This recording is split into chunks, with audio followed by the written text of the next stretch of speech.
सच्चा वैराग्य क्या है और पाखंड क्या है। इस रहस्य को बताने वाली कथा वैराग्य और वैराग्य का भ्रम हमें पाखंडों से दूर रहने की प्रेरणा देती है।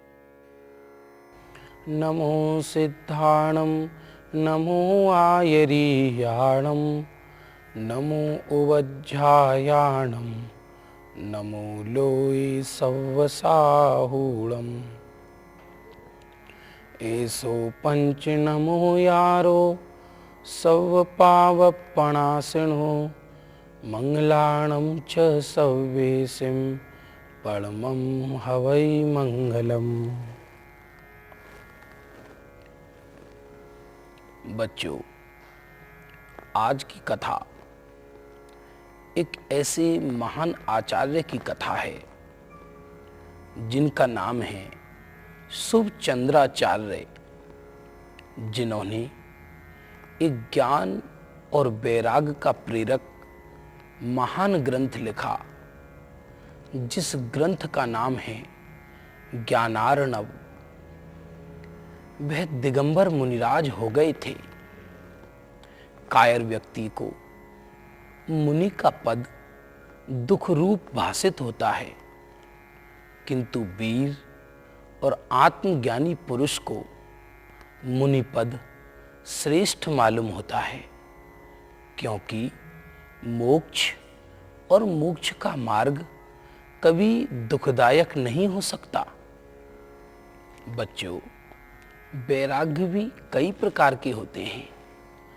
राग गर्भित वैराग्य, द्वेष गर्भित वैराग्य, मोह गर्भित वैराग्य।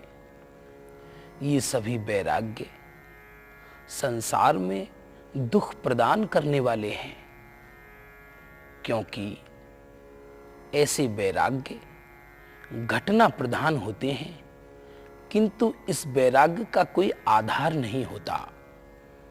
नित्य भूतार्थ अपनी आत्मा के आश्रय से उत्पन्न होने वाला वैराग्य ही सच्चा वैराग्य होता है। इस वैराग्य में उदासीनता के साथ अनंत प्रसन्नता होती है। ऐसा वैराग्य ही आत्मा का कल्याण करने वाला है। गुरुजी, आप तो हमें मुनिराज शुभचंद्राचार्य की कथा सुना रहे थे। हाँ बच्चों, यह ज्ञान और वैराग्य के धारी आचार्य शुभचंद्र की ही महान कथा है, जो यह सिद्ध करती है ज्ञान और वैराग्य के आगे सभी तंत्र, मंत्र और विद्या नतमस्तक हैं। सुनाइए गुरुजी, सुनाइए। बच्चों, ज्ञान और वैराग्य के धनी आचार्य शुभचंद्र एक राजा के पुत्र थे। वे दो भाई थे, एक शुभचंद्र, दूसरे भर्तहरि। दोनों बुद्धिशाली, विवेकी और शूरवीर थे। उनके पिता अपनी नवपरिणीता पत्नी को अत्यधिक प्यार करते थे। इससे वह अपने एक छोटे पुत्र को ही चाहते थे।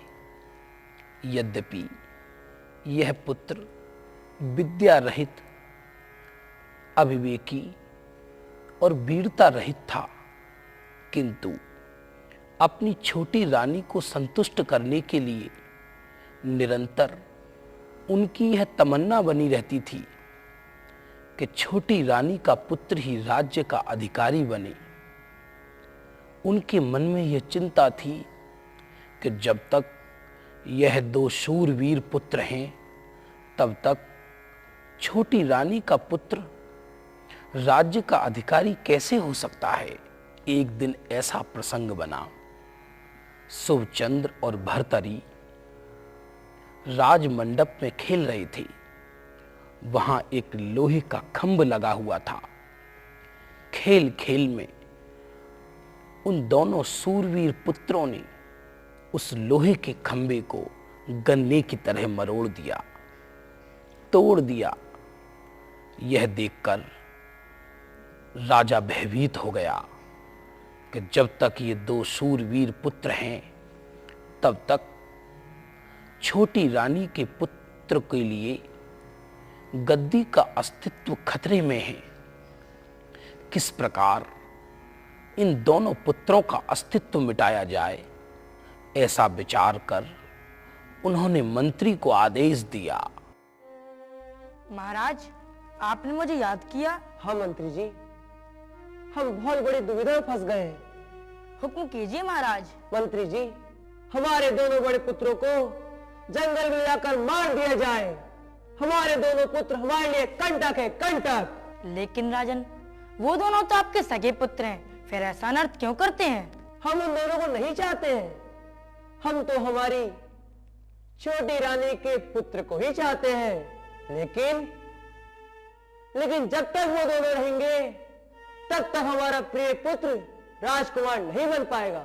राजन, ये तो धर्म विरुद्ध कार्य है। मंत्री जी, आप हमें नीति नीति ना सिखाएं। राजनीति में सब उचित है। आप नीति नीति का विचार ना करें, हमारी आज्ञा का पालन किया जाए। जो आज्ञा महाराज। भर्तरी और शुभचंद्र को जंगल में ले जाते हैं। फिर क्या हुआ गुरुजी? क्या मंत्री ने राजा की आज्ञा से दोनों राजकुमारों को मार डाला? नहीं नहीं, मंत्री बहुत दयालु था। उसके मन में उन दोनों राजपुत्रों को बचाने का भाव आ चुका था।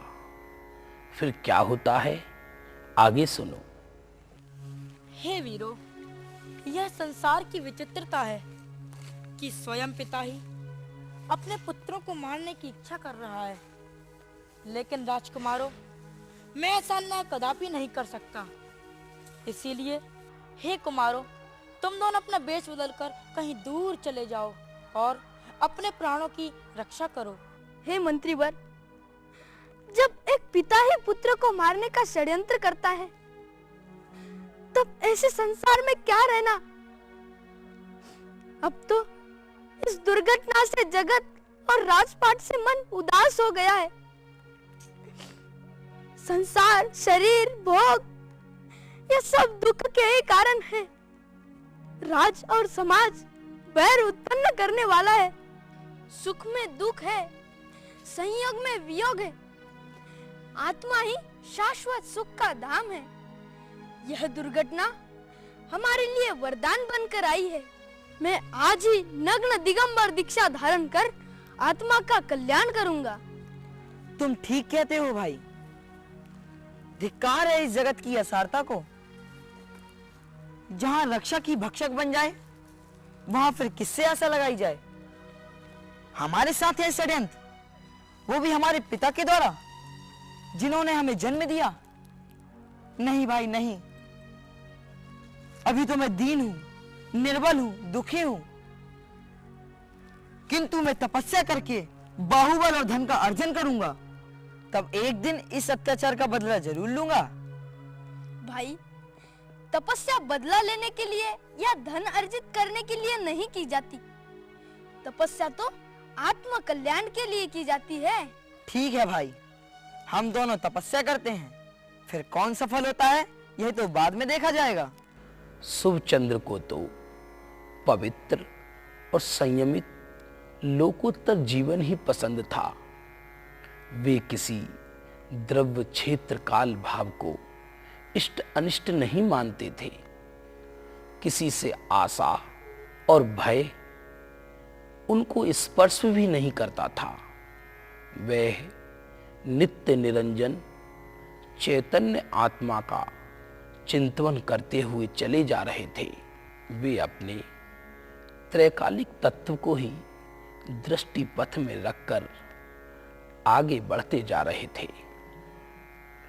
उनके लिए संसार, शरीर और भोग एक तृण के समान था। वे देह से विरक्त होते हुए अपनी चैतन्य भगवान आत्मा को ही, जो कि मोक्ष स्वरूप है, उसको ही मंगल, उत्तम और शरणभूत मानते थे। शुभचंद्र की आध्यात्मिकता को यह एक मौका मिल गया था। उन्होंने विवेकी और बुद्धिमानी की तरह गुरु उपासना द्वारा आत्मार्थी बनकर अपने जीवन को सुंदर बना लिया था।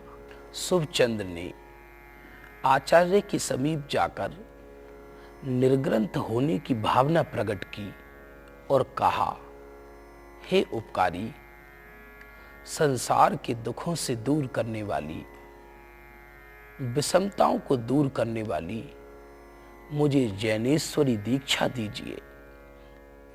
कुछ ही क्षणों में शुभचंद्र समस्त वस्त्रों का परित्याग करके, दिशा ही जिनके वस्त्र हैं, चैतन्य में मस्त रहने वाले दिगंबर साधु होकर साधु परमेष्ठी के रूप में विराजमान हो गए। साधु परमेष्ठी की श्रेणी में जा बैठे। इस प्रकार राजपूत शुभचंद्र तो आत्मा के आश्रय से निरंतर आनंद लेते हुए रिद्धिधारी मुनिराज बन गए और भर्तृहरि मोह के वशीभूत होकर इस संसार में भटकने लगे।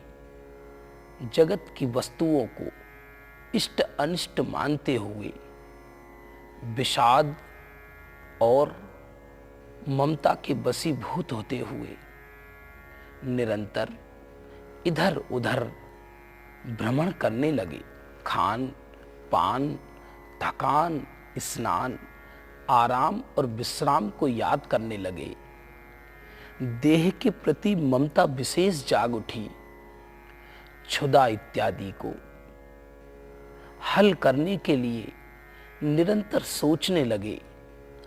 जंगल में जो हाथ लगे ऐसे कंद फल फूल का भक्षण करने लगे। जीव जंतुओं से परिपूर्ण अनछने जल को पीने लगे। फिर भी उनकी तृष्णा नहीं बुझी। एक दिन सघन वन में घूमते हुए भर्तृहरि को एक जटाधारी सन्यासी मिले, जो अपने चारों तरफ आग जलाकर पंचाग्नि तप कर रहे थे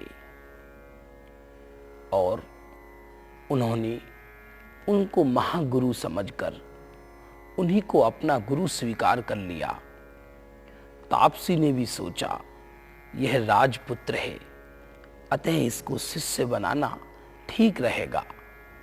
कई वर्षों के पश्चात भर्तृहरि यंत्र तंत्र मंत्र लौकिक विद्याओं का जानकार होकर गुरु से पृथक हो गया और कुतप के बल से एक सोने के रसायन की कुप्पी तैयार कर ली। उससे प्रभावित होकर शिष्य जनों का झुंड भर्तृहरि के साथ जनरंजन करने के लिए रहने लगा। एक दिन भर्तृहरि को अपने भाई शुभचंद्र की याद आई और वह उन्हें खोजता खोजता शुभचंद्र मुनिराज के पास पहुंचा। अज्ञान के कारण भर्तृहरि शुभचंद्र को दया भरे वचन बोलने लगा।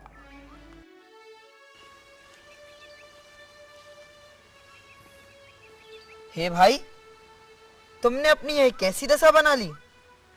तन पर वस्त्र भी नहीं, तुम्हारा तो सारा शरीर कृश हो गया है।